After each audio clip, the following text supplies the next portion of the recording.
sàcc ba non est-ce que am na génn yéen fii walla mbokk saa na nga fii ah vive la paix nga mbokk saa mais mbokk yow waa Gendar ga foo dëkk foo dëkk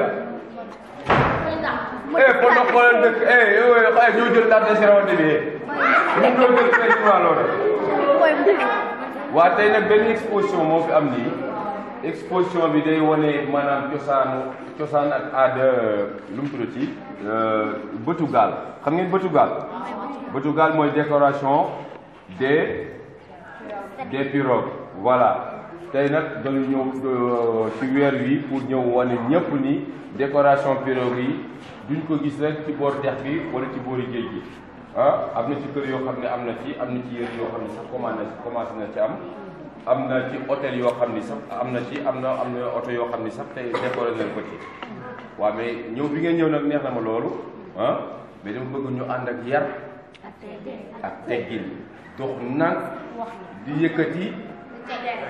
yëkkati waaw xoolal ngeen xool li leen neex si vous avez des questions à poser wala bu fekkee da ngeen bëgg décider ngeen ñëw ngeen laaj ñu bu fekkee am na ñu fa amee saak wala yeneen ak yeneen ñu ñëw après bu ñu paree ci loolu ñu defal leen ay léeb wala ñu def ay way wala boog voilà bismillah ma ngeen commencé.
semblait monter du sol. Soudain, le vieillard a dit au jeune homme, « Oh, je suis bien fatigué. Je vais me reposer un instant au bord du chemin, à l'ombre de ce caïcédra. » C'est un grand arbre. Ouais. Toi, tu es encore jeune et vaillant. Vaillant, ça veut dire quoi? Courageux, plein de force, oui. Vous êtes tous jeunes, donc vous êtes vaillants, n'est-ce pas? Ok. Tu es encore jeune et vaillant, alors sois gentil, descends la colline et traverse la broussaille. Sans doute là-bas, tu trouveras un village. Rends-toi au puits et rapporte-moi, s'il te plaît, une calebasse de l'eau. Est-ce que parfois les personnes âgées vous demandent de leur faire un petit service comme ça? Oui?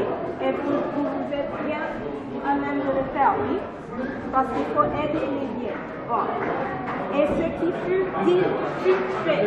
Donc lui aussi, il respecte les personnes plus âgées et il veut bien chercher la calebasse d'eau. Le vieillard est allé s'allonger sous l'arbre que le jeune a descendu la colline. Il a traversé la broussaille.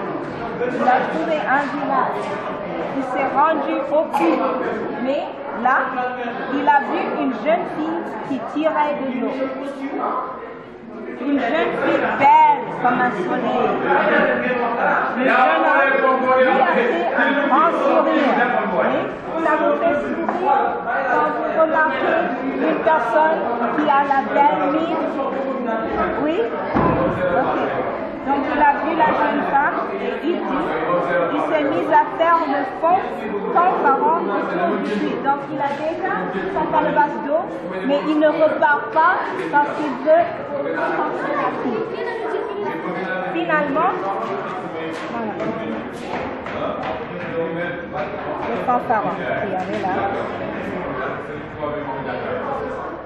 Le jeune homme, il lui a fait un grand sourire et elle lui a rendu son sourire. Oh, donc on voit que peut-être elle l'aime un peu, voyez-vous? Les choses avancent. Alors, il lui a souhaité le bonjour. Et comme elle lui a adressé un autre sourire, il s'est mis à faire le fanfaron. Finalement, il en a tant fait que la jeune fille a accepté qu'il l'aide à porter de l'eau jusque chez elle. Donc, au lieu de rendre la calebasse d'eau au vieillard qui lui attend sous l'arbre, il va accompagner la fille. Et voilà les parties. Aussitôt arrivé chez la jeune fille, le jeune homme est présenté aux parents qui l'invitent à partager un superbe marqué. Le jeune homme se régale et le repas terminé. On a une question? Iba Ndiaye, c'était un Guendarien, un fils de pêcheur, et un artiste et un doomu ndar. Oui, Iba Ndiaye et l'art, c'est quelque chose qui m'a... Comme on le dit en Wolof, c'est comme du ndox et du sucre. C'est comme de l'eau et du sucre. Et je suis né, j'ai commencé à dessiner les signes de pirogue à l'âge de 6 ans, 7 ans. Et que voilà, j'ai continué, on m'a tout dit. J'aimais aussi ce que les autres n'aimaient pas quand leur enfant allait à l'école. J'adorais les têtes de poisson. On me disait qu'en Wolof, ouais, tu ne vas pas réussir doyano quoi. Et au fur et à mesure, j'ai continué de dessiner, di dem géej, di dem di seeti sama benn nijaay bu nga xam ni dafa def peinture sur pirogue.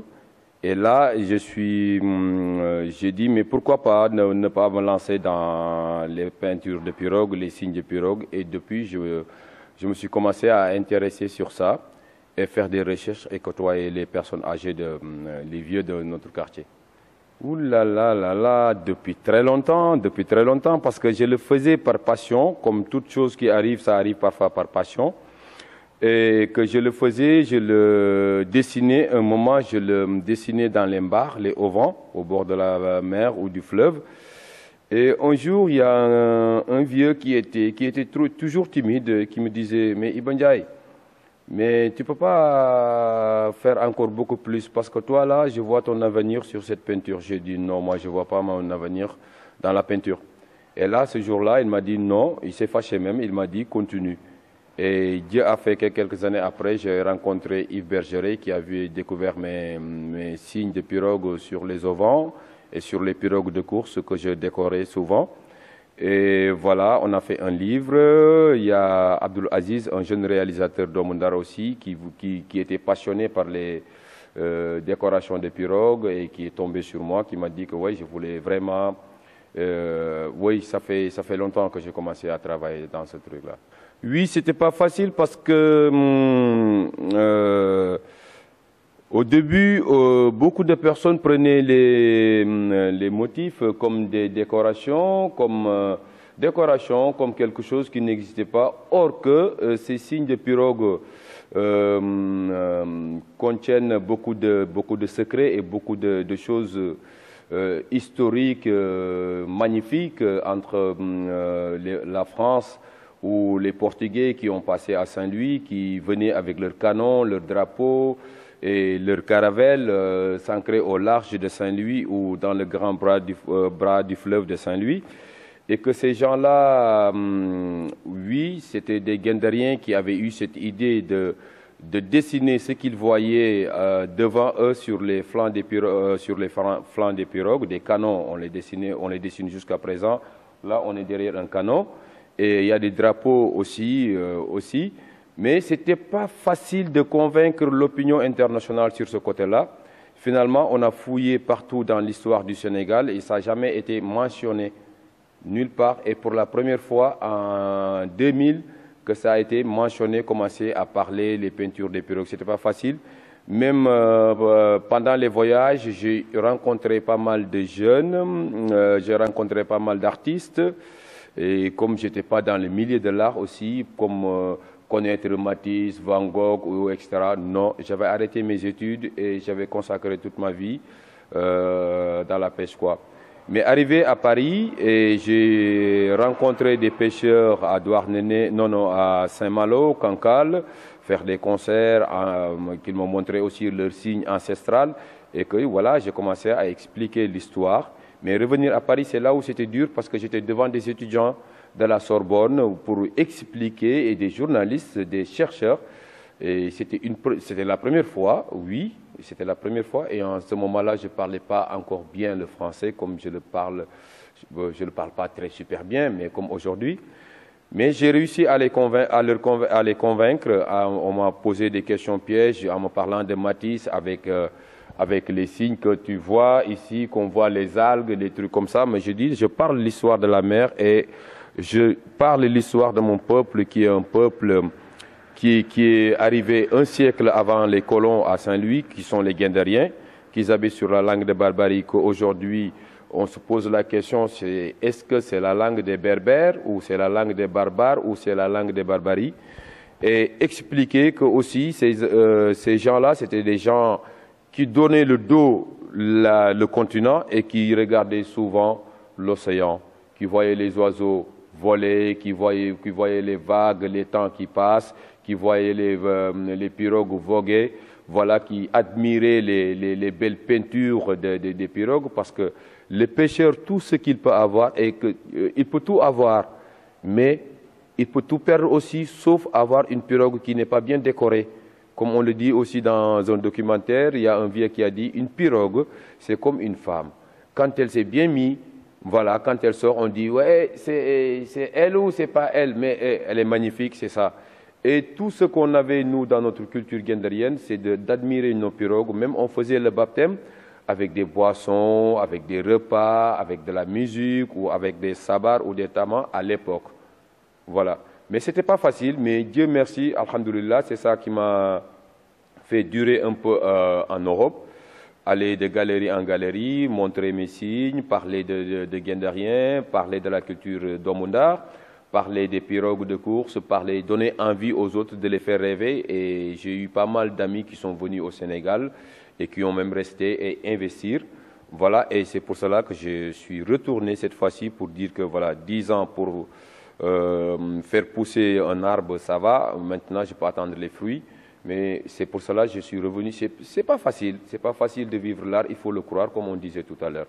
Mais là, alhamdoulilah, je suis de retour pour montrer aussi à mes amis artistes saint-louisiens qui sont des artistes talentueux, qui ont des talents fougueux, et que moi, quand je vois l'œuvre de chacun, je deviens fou.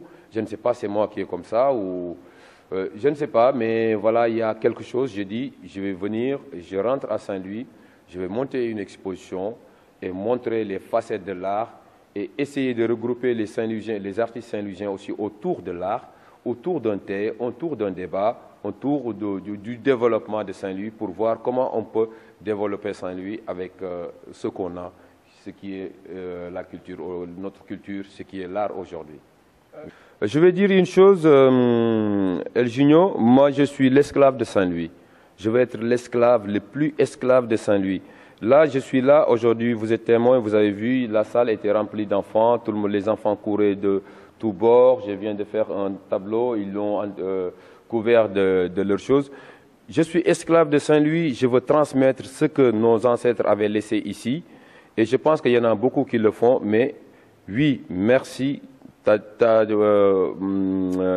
avez dit mon projet à Saint-Louis. Vous avez cité mon projet. Mon projet, c'est d'aller dans les hôpitaux, dans les écoles, dans les rues, dans les daras, mais partout. Oui, même une maison où voilà, quelqu'un veut le faire et admettre des maisons de quartier. Oui, pour que aussi qu'on essaie d'orienter nos enfants, parce qu'aujourd'hui, on est trop en retard avec l'art et surtout l'art plastique.